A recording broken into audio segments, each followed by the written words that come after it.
collaboration with Crytek.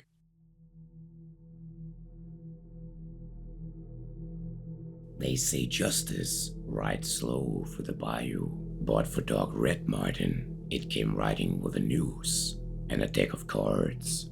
Once a man of medicine, a traveling doctor hawking salvation by the bottle, Dog Red Martin's miracle mouth all cure, sure to make you smile again, the poster said. And in truth, it did, until the smile stayed, carved into bone, locked behind twisted nerves, and stretched across the faces of the dying.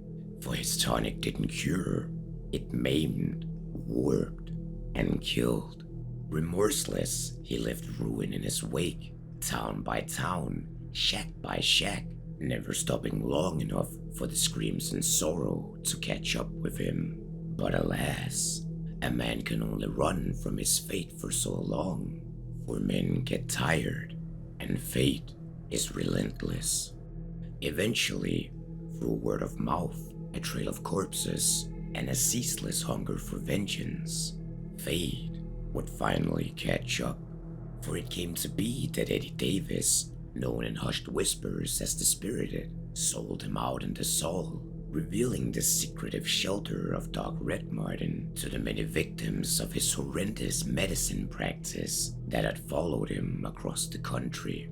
And when the victims came, they didn't come with ropes or bars or screams of justice. No, they came with blades and malicious intentions.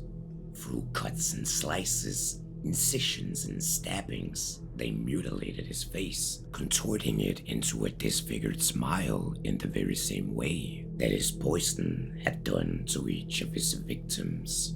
Disfigured, broken, hollowed, what rose from the ruin was no longer a doctor, just an empty shell draped in yellow. A madman turned hunter, a fraud whose greed brought his own demise, a lost soul who came to be known as the Fool, a man now forced onto a twisted path of hopeless salvation. But the Fool wasn't the only one in hopelessness and despair, for far from the soul, justice itself had rotted. Judge Moby Winford, once a man of law in Mammon's Gulch, had traded his gavel for something darker.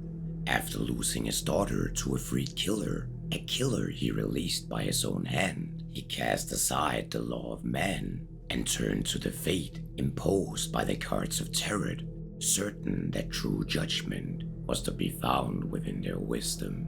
And so the cards spoke, and Winford listened. Through his obscured practice of law, he became the pale judge, a specter in black robes and bone-white resolve, no longer weighed down by the concepts of innocent or guilt, only driven by the will of fate. But as it turns out, fate is not without irony, for it would, in a weird paradox, bind both the judge and the fool in a strange web of intertwined destinies. In 1891, Ezekiel Stringfellow, the bounty hunter called Silver Spur, took Dog Red Martin's all-cure for himself. Whether due to pure desperation or ignorance, he chose to drink directly from the bottle, and its content nearly killed him, leaving him half a man and wholly vengeful. From that day on, Stringfellow swore he'd hunt Red Martin to the end of the bayou, not for coin, not for law, but for justice, the kind that burns fiercely with vengeance. And when he brought Red Martin's name before Judge Moby Winford, a man already swallowed by hate, the judge listened, not with gavel or statute in his hand, but with his fingers resting on the edge of a tarot deck. The judge drew no cards that day, for he didn't need to. Some men are already condemned long before fate has spoken. And so began the hunt for the Fool, a chase born of vengeance, carried by principle, and ultimately guided by fate. They searched high and they searched low, mountains, lakes, shacks and caves, and after following a trail for years, They found him in 1896, crawling through the rot of the soul. And as usual, the judge put his faith in fate, and the cards of tarot were drawn once again. However, to the judge's fury, judgment would not be granted that day, for fate had decided to spare the fool.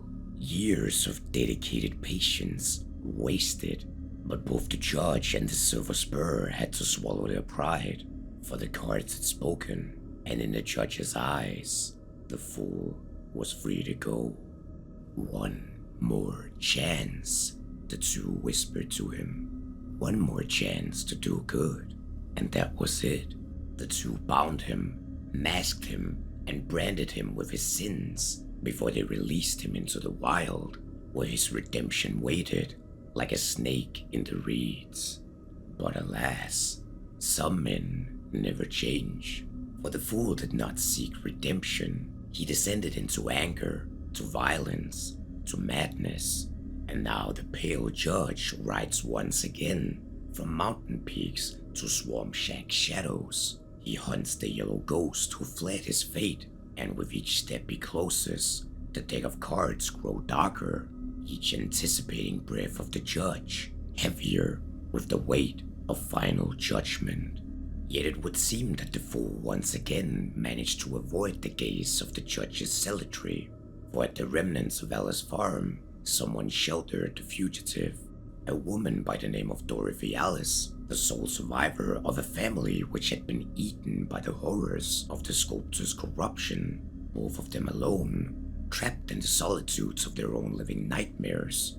The two established an uncanny bond. She would hide him in the ruins of her former life, whether out of pity, madness, or the need to believe that something could still be saved, and in turn, he would offer his fragile loyalty, or at least what remained of it.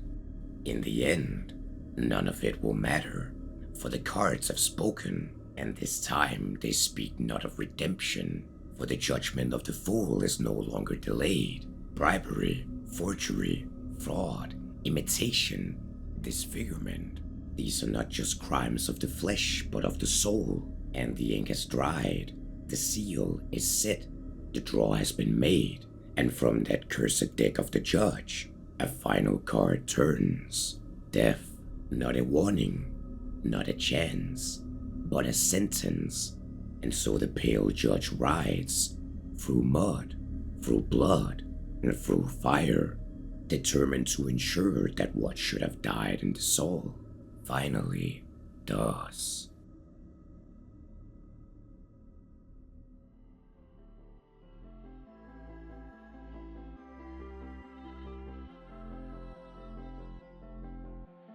Hey there, Hazmat here.